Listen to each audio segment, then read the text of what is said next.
해고된 지 10년이 훌쩍 넘은 전국학습지 산업노동자 위원장 직무대행 황창원 동지를 모시고 투쟁의 발언 들어보도록 하겠습니다. 박수 주십시오. 네, 반갑습니다. 네, 학습지 노조 위원장 직무대행입니다. 황창원 투쟁으로 인사드리겠습니다. 투쟁! 이 자리에 서면 여러 가지 고민들이 많이 들고 생각들도 많이 떠오릅니다. 아마 여러분들도 마찬가지실 텐데요. 지금 자기가 활동하고 있는 모습, 이런 것들을 되돌아보면 다 예전에 어떤 경험과 기억들, 이런 것들이 지금 내 활동의 기반이 되고 있는 것들을 볼 수 있습니다. 네, 저 같은 경우는 기억을 다시 되살리고 하는 걸 굉장히 자주 하는 편인데요. 어떻게 보면 했던 기억을 또 하고 하는 경향들이 있습니다. 저한테 굉장히 소중한 기억들이 있습니다. 아까 사회자가 말씀하셨듯이 제가 좀 해고된 지가 좀 오래됐습니다. 저희 전국학습지 산업노동조합이 처음에 재능교육교사노동조합이라는 이름으로 1999년도에 노동조합을 만들고 그리고 바로 파업을 하고 그리고 우선협약안이라는 걸 체결하고 현장으로 복귀했습니다. 그리고 2000년에 단체협약을 체결했고 그리고 2001년도에 다시 임금협약 쟁취를 위해서 파업을 하고 그리고 임금협약을 쟁취했습니다. 2001년도에 이 과정에서, 이 투쟁 과정에서, 두 번째 파업 투쟁 과정 속에서 노동자 탄압이 본격적으로 시작이 됐습니다. 그 과정에서 12명의 조합원이 해고가 됐고 그리고 간부들이 임금 급여 가압류를 당하기 시작했습니다. 조합비도 가압류되고요.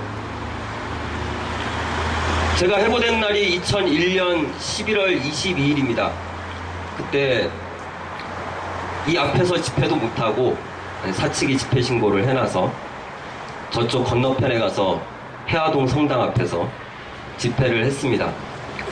그 자리에서 제가 자리에 모인 조합원들에게 겁도 없이 했던 말들이 있습니다. 이 투쟁 1년, 2년, 아니 5년, 아니 10년이 되더라도 제가 복직하는 그날까지 반드시 싸우겠습니다.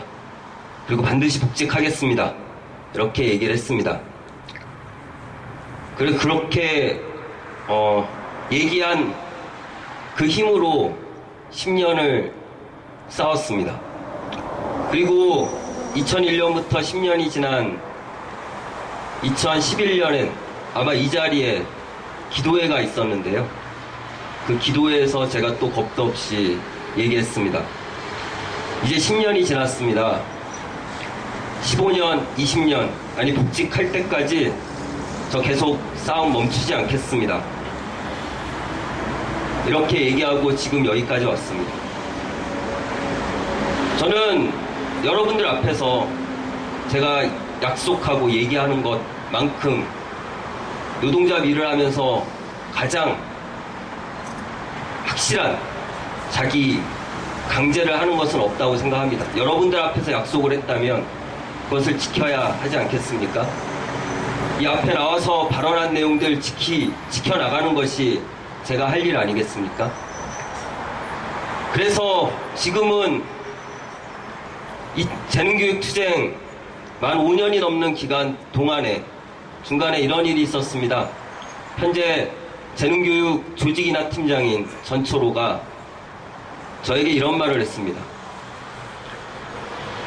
네가 복직을 하면 내 손에 장을 지진다. 이렇게 얘기를 하길래 제가 그래 네가 장을 지지는 꼴을 꼭 보고야 말겠노라. 이런 각오를 다짐했던 기억들이 있습니다. 그동안 재능교육 이 현재 투쟁과 관련해서 많은 일들이 있었습니다. 그래서 조심스럽게 오늘 몇 가지 말씀을 드리기 위해서 이 얘기를 먼저 드렸습니다.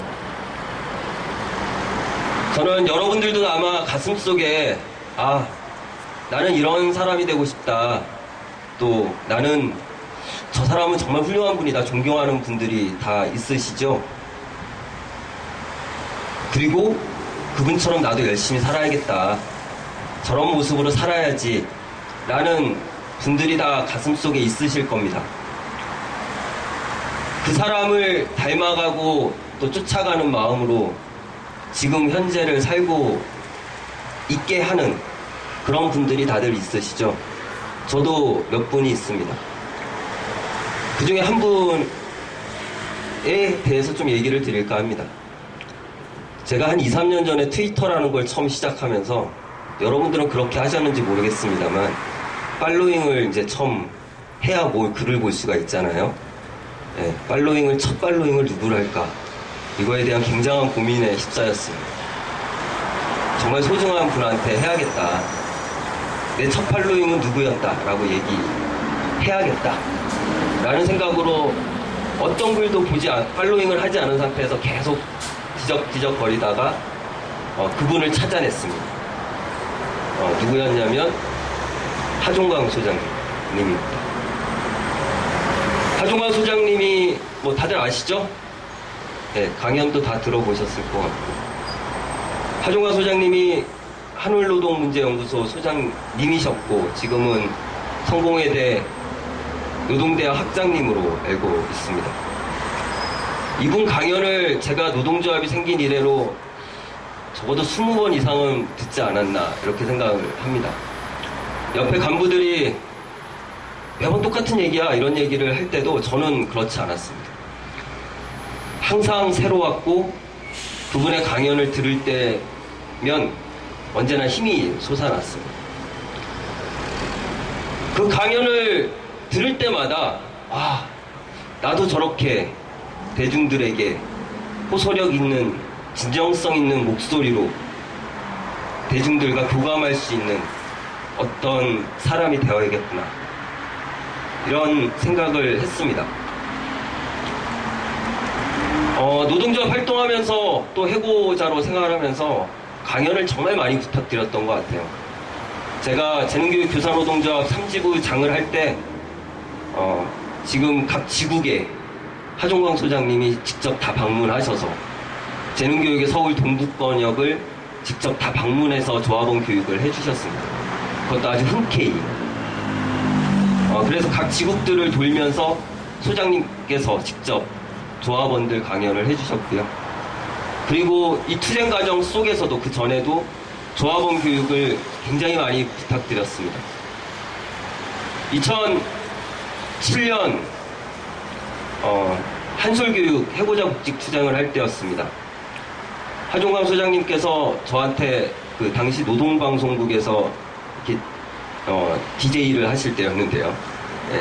저에게 전화 인터뷰를 하겠다 이렇게 얘기를 하셨어요. 근데 그때 전화기 배터리가 딱 떨어져서 제가 익숙한 이름 해화경찰서를 들어가서 배터리 그 핸드폰 상태가 굉장히 안 좋았거든요. 그래서 폰을 꽂고 그 로비에서 전화를 연결해서 전화 통화를 한 적이 있습니다. 그때 소장님께서 그런 경찰서를 그렇게 이용하시는 분도 있군요. 뭐 이런 농담을 하신 기억이 있습니다. 그리고 한솔교육 투쟁할 때 제가 몇 번 그래도 언론을 탄 적이 있는데 한겨레 20일에 우리 하종광 소장님이 취재하신 내용으로 제가 저를 포함한 학습지 교사들의 투쟁에 대한 얘기들이 실린 적이 있습니다. 2007년 우리 재능교육 투쟁을 하고 나서도 교육이 상당히 조합원 교육을 많이 했습니다. 여러 번 부탁드렸고 그때마다 흔쾌히 몇 되지 않는 조합원들 교육이지만 꼭 오셔서 열강을 해주셨습니다. 그 과정 속에서 이런 기억이 있습니다. 소장님께서 강연을 하시면서 그 박재동 화백의 그림을 보여주셨어요. 여러분들은 강연 들으신 분은 보신 분도 있을 텐데 박재동 화백의 그림에 이런 그림이 있었습니다. 지금의 일제시대라면 나는 어떤 모습이었을까?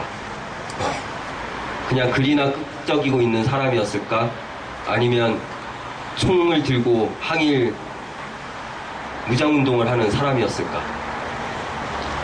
그 그림을 보여주시면서 하종광 소장님께서 저를 지목하시면서 아마 황창훈 동지가 항일 무장운동을 하는 동지라고 생각합니다. 이렇게 얘기를 해주셨어요. 조합원들 앞에서 굉장히 뿌듯했겠죠. 그죠? 예. 그 힘도 나고 정말 좋았던 기억이 있습니다. 하종환 소장님 강연을 들어보신 분들은 뭐 이런 내용을 기억하실지 모르겠습니다만 저는 기억나는 게 있습니다. 소장님께서 이런 얘기를 하신 적이 있습니다.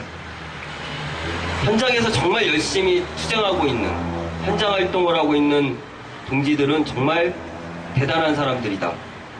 이유는 예를 들면서 우리가 노동조합 사무실을 옮기는 것 같고 어떤 사업장에서 노동조합 사무실을 회사 건물 밖에 더 번듯한 걸로 주겠다라고 했더니 노동조합 내에서 싸움이 일어났습니다. 그건 절대 안 된다. 그게 어떻게 있을 수가 있냐? 아니, 옮기자. 더 건물도 번듯하고 좋지 않냐? 더 넓게 쓰고 이걸 갖고 죽이네 사네 욕을 하고 해가면서 싸우는 걸 본 적이 있다고. 하종환 소장님은 이렇게 얘기하셨습니다. 나도 현장 활동을 해봤고 난 그게 너무 힘들어서 솔직히 현장 활동을 포기하고 이렇게 교육 현장을 다니는 일을 선택했다. 그러니 여러분들 이렇게 현장에서 조합 활동하고 있는 많은 간부들 정말 소중하게 생각해야 한다. 이렇게 얘기하셨습니다. 그 또한 굉장히 뿌듯하고 또 그 얘기를 하시면서 진정성 어리게 눈물을 머금는 소장님의 모습을 보면서 그 진정성을 느낄 수 있었습니다. 그리고 투쟁이 이어지면서 2013년 올해가 되었습니다. 소장님께서 몇몇 글들을 올리셨습니다. 재능교육 투쟁 현재 재능교육 본사 앞에 종탑 앞에 서 있는 이 동지들을 타협주의 세력이라 하셨습니다. 그리고 그것에 대한 확신을 심어주기 위해서 이런 말씀을 하신 것 같습니다. 지금 종탑 보공농성을 중심으로 움직이고 있는 사람들은 곧 운동의 기득권자가 되어 있다는 것을 나중에 직접 확인하게 될 것이라고 얘기하셨습니다. 노동자 상급 단체 간부나 또는 어느 진보정당의 국회의원 행세를 하고 있을 거라고, 그걸 직접 보게 될 거라고 얘기하셨습니다. 저는 제가 존경하는 우리 하종광 소장님에게 이렇게 말씀드리겠습니다. 소장님께서 얘기 더 하신 게 있죠. 재능투쟁이 정리된 뒤 만약 이 사람들이 운동권의 기득권 세력이 되어 있지 않다면 그때 가서 제가 사과하겠습니다.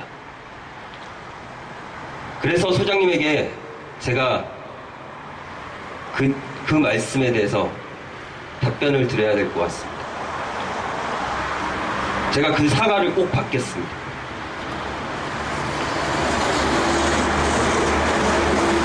저는 한 번도 운동의 기득권 세력, 이것도 적당한 표현이라고 생각하지 않습니다만, 상급단체를 가거나, 의원 행세를 하거나, 이런 걸 고민해 본 적이 없습니다. 그래서 저는 소장님에게 감히 말씀드릴 수 있습니다. 제가 그 사과를 반드시 받겠습니다. 저에게는 지금 투쟁하고 있는 우리 조합원들이 있습니다. 제가 위원장 직무대행입니다. 조합원들 개개인으로 보면 저를 비롯해서 부족하고 미흡한 부분들 있을 수 있습니다. 저 또한 마찬가지입니다. 예전에 소장님께서 강연하실 때 이런 얘기를 하셨습니다. 노동조합 활동 개나 소나 하는 거다. 그래서 노동조합이다. 그게 노동조합의 힘이다. 라고 얘기하셨습니다. 미흡합니다. 부족한 것도 있을 수 있습니다.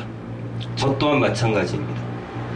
하지만 그걸 하나로 만들어가고 하나로 만들어서 힘있는 노동조합으로 운영하는 것이 우리 조합원들 함께 해야 할 일이고 또 제가 해야 될 책임이라고 생각합니다. 조합원들이 부족하고 미흡한 부분이 있다면 저를 욕하십시오. 노동조합위원장 직무대행을 욕하십시오. 이 투쟁, 전 그런 거 모두 다 받을 수 있습니다. 중요한 건 투쟁하고 있는 조합원들이 이 투쟁을 힘있게 계속 이어나갈 수 있도록 제가 만들어가는 것이라고 생각합니다. 학습지 노조 그간 치열하게 학습지 교사들의 전체 노동자들의 특수고용 노동자들의 권리를 찾기 위한 투쟁을 계속 이어왔습니다. 저희 조합원들 정말 끈질기게 질기게 싸워왔습니다. 재능교육의 투쟁 이 날짜만큼이나 많은 일들이 있었습니다. 하지만 우리 이 투쟁 멈추지 않고 계속 싸워나가고 있습니다. 재능교육 투쟁 반드시 승리하게 하기 위해서 더 힘내고 우리 조합원들 더 마음 모으고 이 투쟁 반드시 승리로 마무리할 수 있도록 함께 해주십시오. 반드시 승리하겠습니다. 저 또한 이후 다른 거 볼 필요 없이 재능교육 투쟁 승리만을 바라보고 또 힘없이 달려가겠습니다. 그리고 약속은 지키겠습니다. 그거로 마무리하겠습니다. 해보자! 전원복지 단체협약 원상회복 재능투쟁 승리하자! 단체협약 원상회복 재능투쟁 승리하자! 재능투쟁 승리하자! 비정규직 철폐 투쟁 결사 투쟁. 네, 고맙습니다.